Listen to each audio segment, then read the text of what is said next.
The envelope was tucked inside my husband's coat pocket, the one he never wore except to funerals and the occasional wedding. I wasn't snooping. I was taking his winter coats to the dry cleaners on Bathurst Street before the first real cold snap, the way I'd done every November for the last 38 years we'd lived in this house. My hand slipped into the inside pocket out of habit, checking for receipts or tissues, or the odd toonie he liked to keep for parking meters, and instead I pulled out a pale blue envelope from Burke's Jewelers on Bloor Street. Inside was a receipt for an emerald pendant necklace, $14,600, dated 2 weeks ago, paid in full by Visa.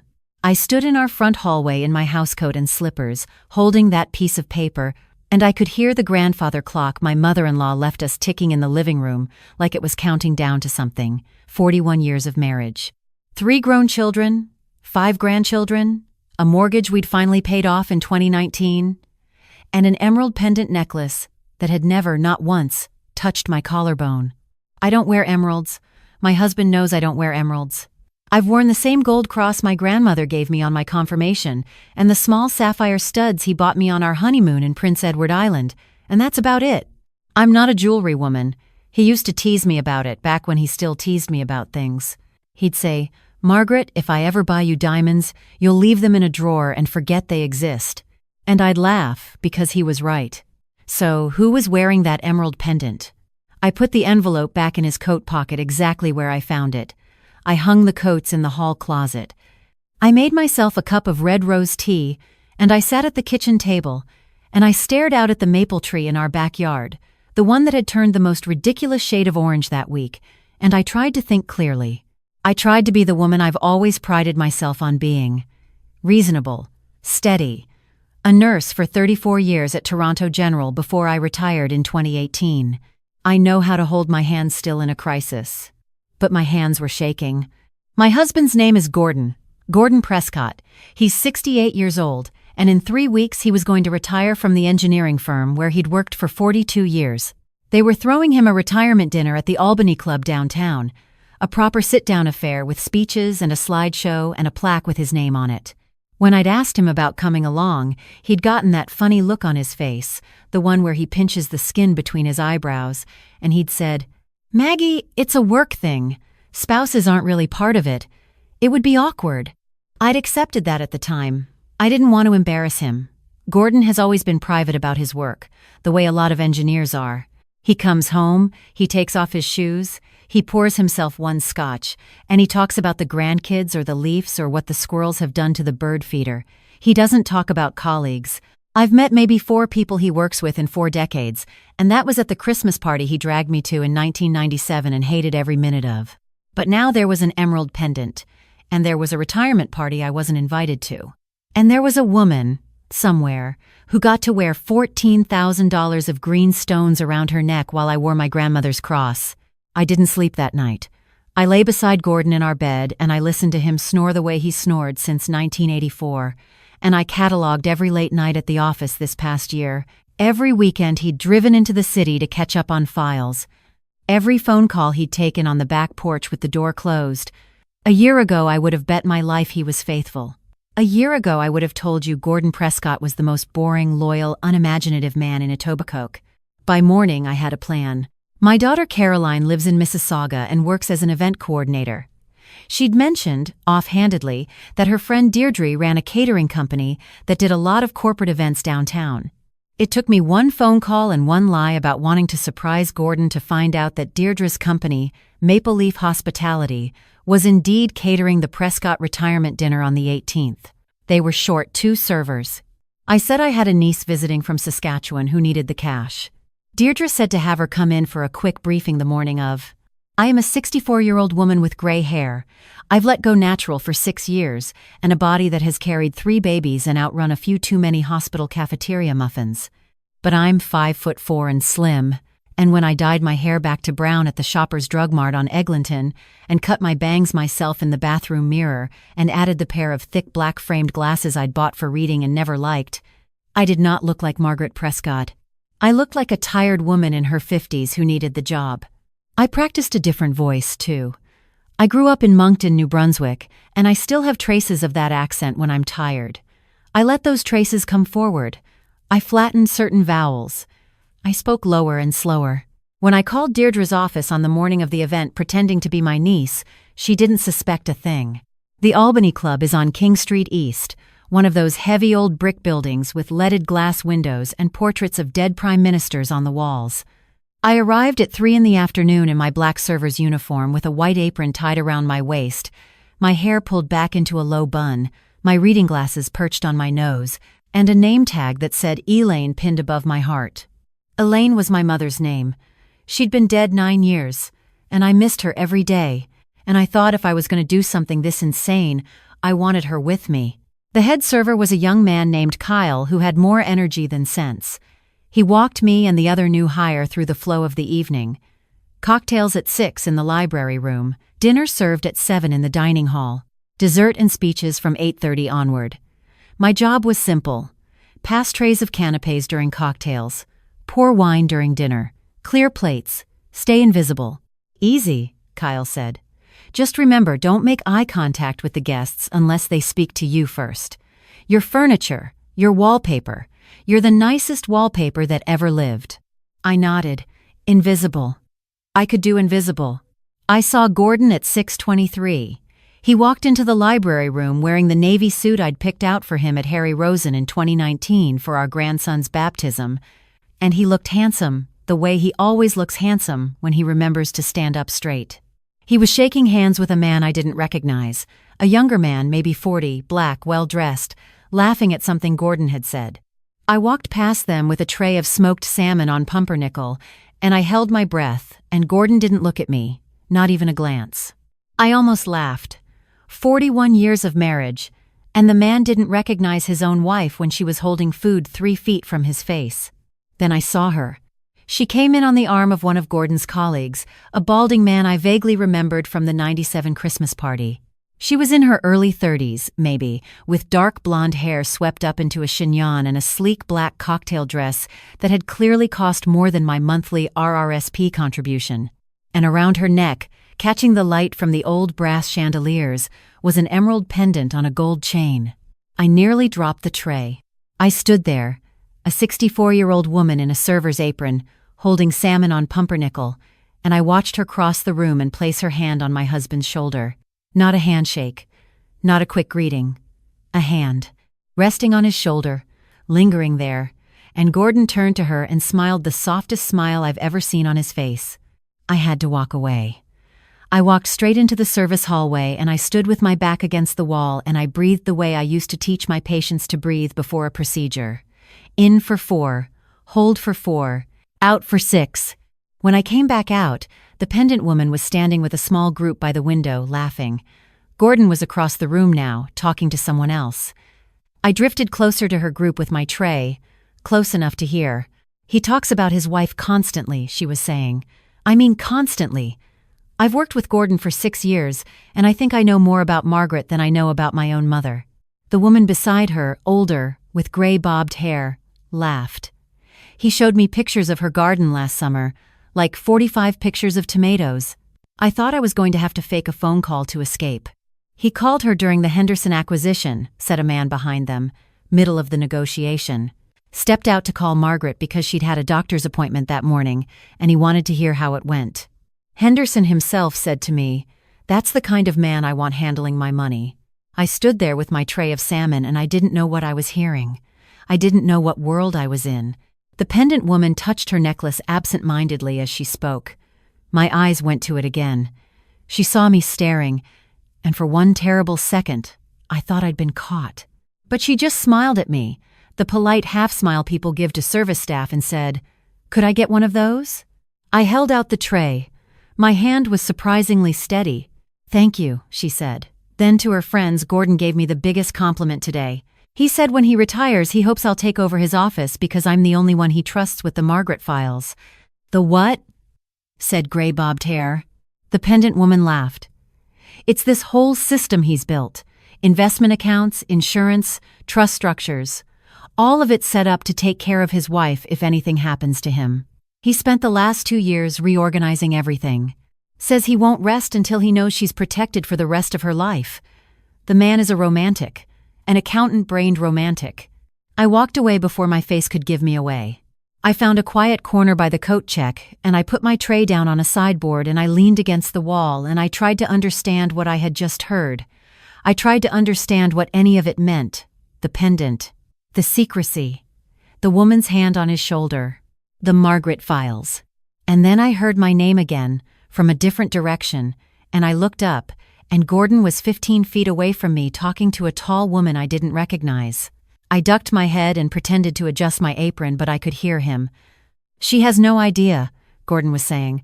41 years next April. She thinks we're going to have dinner at the old mill. She has no idea." The tall woman laughed. "Gordon, you're going to give her a heart attack." "Margaret doesn't have heart attacks. She survives them." He laughed too, quiet and fond. "No, it'll be fine. Jessica's been helping me coordinate the whole thing. The flights, the hotels, the itinerary. 3 weeks. Banff. Then Vancouver Island. Then the Amalfi Coast. I've wanted to give her a real trip since we got married and couldn't afford more than a weekend in Charlottetown." "And the pendant?" "Jessica picked it out for me. Maggie never lets me buy her jewelry. Says it's a waste. But I figured if I had it made to match her eyes, she couldn't argue with it." I think I made a sound. I must have, because Gordon looked up. He looked right at me, standing in my server's uniform with my dyed hair and my bangs and my Elaine name tag, and for one long second his eyes held mine, and he didn't see me. He really didn't see me. He turned back to the tall woman and kept talking. I didn't know what I felt. I didn't know if I was supposed to cry or laugh or be ashamed or be relieved. I leaned against the wall, 7 wall, and I thought about the last 2 years of our marriage, the late nights, the phone calls on the back porch, the trip to Burke's on Bloor Street, the quiet conversations I'd walked in on that ended the moment I came into the room, the Margaret files. A whole architecture of care being built behind my back while I sat at the kitchen table convinced my husband was cheating on me. The dinner bell rang. I picked up my tray. I did my job. I poured wine for 42 people over the course of the next 2 hours. I stood against the wall during the speeches and I listened to colleague after colleague talk about Gordon Prescott, his integrity, his steady hand, his terrible jokes, his devotion to his wife, which came up 5 separate times. Jessica, the pendant woman, gave one of the speeches. She called him her mentor and her friend, and she told a story about her first week at the firm when she'd made a mistake that cost the company almost $100,000, and Gordon had sat her down and told her about his own first big mistake in 1984, and how Margaret had made him a grilled cheese sandwich and told him the world was still turning. I'd forgotten that. I'd forgotten the grilled cheese. Gordon gave a speech too. He thanked everyone for coming. He thanked his team. He thanked the clients who'd become friends. And then he paused, and he looked at the empty chair beside his own, the one that had been reserved, I realize now, for me, and he said, "I wish my wife could be here tonight. But she thinks I'm at a work dinner, and in 3 weeks I'm going to put her on a plane to Italy, and I'd like to see her face when she figures it out." The whole room laughed. Someone raised a glass. "To Margaret! To Margaret!" Everyone echoed. I was pouring water at table 6 when they said it. I kept my eyes on the glass, and I kept my hands steady, and I did not cry. I did not cry until I got back to the service hallway and had to stand in the walk-in pantry for 4 minutes with my fist pressed against my mouth. I finished my shift. I cleared plates. I said goodnight to Kyle and took the cash he handed me and walked out onto King Street at 11:30 at night, where the first snow of the year was just starting to fall, these slow fat flakes that landed on my coat and didn't melt. I took the streetcar home. Gordon had driven himself downtown and wouldn't be back until after midnight. I went inside our house and I washed the brown dye out of my hair as best I could, and I changed into my nightgown and I sat at the kitchen table with a cup of tea and I waited. He came in at 12:40. He took off his shoes. He hung up his coat. He walked into the kitchen and stopped when he saw me. "Maggie, what are you doing up?" "Couldn't sleep," I said. He came over and kissed the top of my head. "How was your evening?" I looked up at him. His cheeks were pink from the cold. There was a tiny spot of what looked like wine on his shirt collar. My husband of 41 years. "Gordon," I said, "do you know a woman named Jessica?" He went very still. "How do you? And can you tell me why there's a receipt for a $14,000 emerald pendant in the coat I took to the dry cleaners last week?" He sat down across from me. He put his face in his hands for a long moment. When he looked up, he was smiling that crooked, embarrassed smile I'd fallen in love with in 1982 at a friend's wedding in Moncton. "Margaret," he said, "I had this whole thing planned. I had a plan. Tell me about the plan." So he did. He told me about Jessica, his protégé at the firm, who had become like a daughter to him and who he'd asked to help organize the surprise. He told me about the pendant, which was sitting in a safety deposit box at the RBC on Bloor Street, waiting for our anniversary dinner at the Old Mill, where he was going to give it to me along with 3 tickets on Air Canada, to Calgary, to Victoria, and to Naples. Jessica had worn one similar to the pendant tonight because Gordon wanted to see what it would look like on a person before the big reveal. He told me about the Margaret files, the 2 years of quiet work with our financial advisor, the restructuring of our retirement accounts, the long-term care insurance he'd taken out, the trust he'd set up for the grandchildren. He told me he'd wanted to give me a real honeymoon for 40 years and had never found the right moment. I listened. I didn't interrupt. When he was done, he looked at me and he said, "Why did you ask about Jessica?" I took a breath. "Gordon," I said, "I need to tell you something, and I don't want you to be angry." "Oh no. I was there tonight." He blinked. "Where?" "At the retirement party. I was the server who brought you the smoked salmon. Twice. I poured wine at your table. I stood against the wall during your speech. My name tag said Elaine." He stared at me. He stared at me for such a long time that I started to worry, and then, slowly, his face did something extraordinary. It crumpled, and then it broke open, and he started to laugh. He laughed until he was wiping his eyes. He laughed until he was gasping. "Maggie Prescott," he said, "you absolute maniac. I thought you were cheating on me. Oh, Maggie, I thought the pendant was for her. Maggie, look at me." I looked at him. "I have loved you since the weekend of Denise Murphy's wedding in September of 1982. I have loved you every single day since. There has never been another woman. There will never be another woman.